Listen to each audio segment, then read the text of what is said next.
Good evening, everyone, and welcome back to another game of the Spooky Skull Cup post-match report. I'm your host, Mick Brickenet, and as always, I'm joined by my co-host, and the reason you don't see penguins at the zoo anymore, Keith Tosswiddle.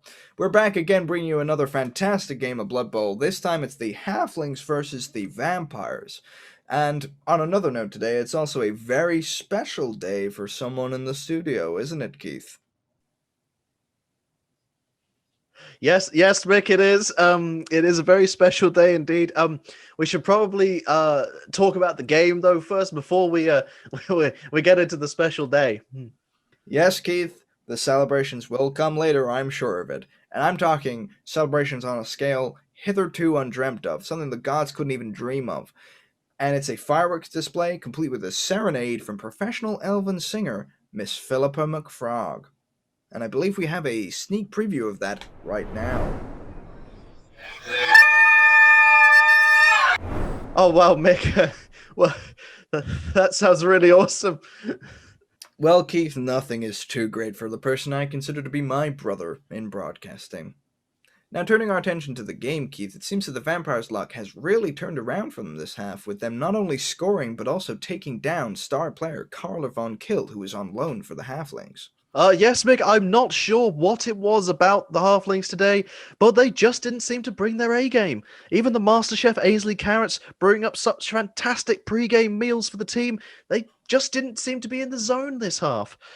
Here's hoping their next half is a lot more cohesive and strategic. Yes, well, join us after the break where we will see if the Halflings can indeed pull out the good old stunty BS and claw back another touchdown or two. Or perhaps the Vampires will continue to drain not only the blood, but also the spirit of their opponents.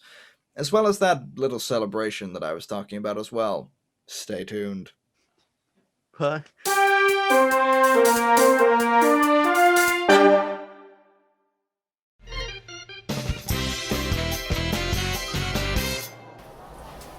Hello there, boys and girls. Today we're going to be whipping up a quick half-time treat, ready to throw off the other team's efficiency for the second half. Now once again you're joining me in my pitch-side hut, so if you listen closely you can actually hear the game going on right now. He's got bombs! How is nobody else seeing he's got bombs? Get the ref! Get the ref! Ah! Look, you're a professional player, right? You should just know that the match stays on the pitch, okay? Clean up your act, and more importantly, clean up my bloody hut or you'll be next week's blancmange. Do you understand? Okay. Yep, no, we're done. Go. Give me strength. Now, I've had my pot on for a while now, so it should be just about as close to simmering, but I'd keep yours on for roughly 10 minutes before we go close. Let's just have a check if we can see the bubbling now. Fuck off! Oh, God! There we go, it's getting on just fine. So we're just going to leave our lid off for now. We're going to start adding our ingredients. So first thing you want is just some plain flour. Just a couple of handfuls of this should do. Just help thicken it up as it cooks. There's one, and there's two. Lovely there. Okay, cool. And then I'll just brush off there. Now we're going to want to need 2 eggs now. I just give them both a good hard whack and then just let them trickle into the pan. There we go. Oh, that one hasn't broken actually. We'll just... There we go. Lovely. Okay, cool. Right, now just to add a little bit of kick to it all, of course. I'm just going to add a little bit of vodka. Now, you're going to ask your parent very nicely for this one. Alternatively, just tell her Dad's been going around the neighbour and it'll cause quick distraction for you to just tilt for just a little bit. There we go. Lovely.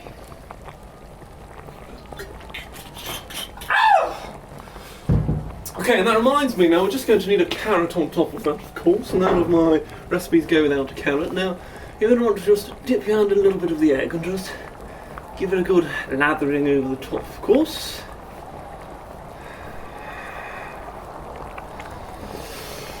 Okay, and then what you're going to want to do is just rim your fingers like this. Just get a nice hole there and then just allow it to soak up all of the nutrients. And there we go, that's lovely. Okay, cool. Right. There we go. I just love food, don't you? Now, this is the point where you can add in some poison if you want to, if you're cooking for a not-so-loved one, or maybe a relative that isn't quite kicking the bucket yet, but probably should do. I'm not going to be doing that today, but Nan, if you are watching, now's the time to check the wheels in my name. Love you. Okay, brilliant. Now, by now you should have stirred off most of the water. It should have simmered away gently. So if you just give a spoon a little tippity tap, and then reach inside very gently. Make sure you don't touch the water or the sides of the bowl. And then, whoa! Look at that. Oh, I could just shove that right down my trousers, couldn't you? Oh, it's absolutely ravishing. I'll have dreams about that tonight, and the day after, and the day after that. Unfortunately though, we are getting towards the end of half time now, so it's that time again. Say it along with me at home. Waft the aroma. So, what we're going to want to do is take your stalk side of the banana. We won't be needing the other half just now. And then you're going to take your lighter, you're going to grab it just by the tip of the stalk, and then if you've got a chimney like me, just hold it underneath, and then just gently let them rise up. And sooner or later, that'll be in your other team's dugout in no time, and they'll be falling all over the shop like a slippery banana. Oh. And that should about do it. That should be making its way over to the other team's dugout in no time at all. And that's all we've got time for this week, boys and girls. I can hear the match getting started as we speak. So I'll see you next week for some more pitch-side cooking with me, Ainsley Carrot. Happy cooking! Are you ready to Boris? Oh, it's going for me now! Oh, Jesus! Ah! Right, that's it! Hope you like being a casserole, you little green bastard!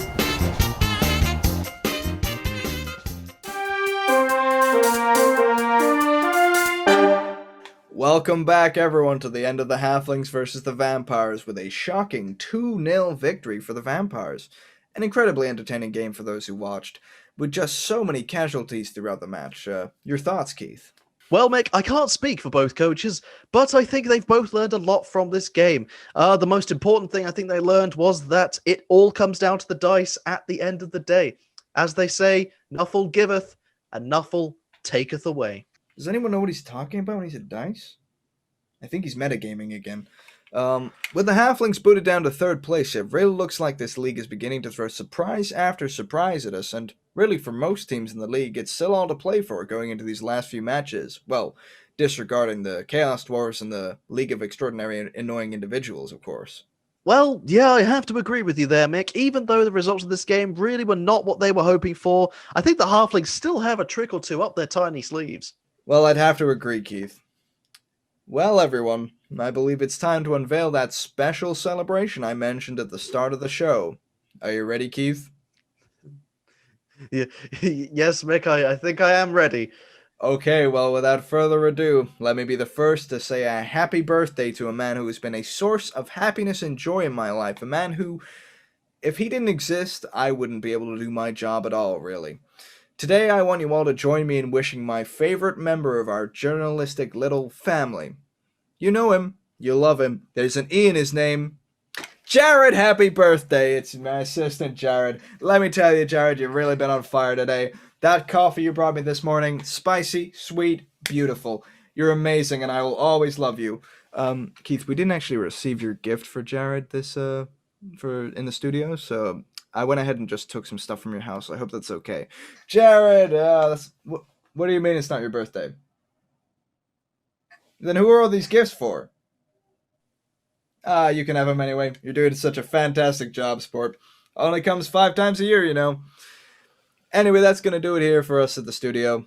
Tune in next week for another exciting matchup for the Blood Bowl Spooky Skull Cup. See you then.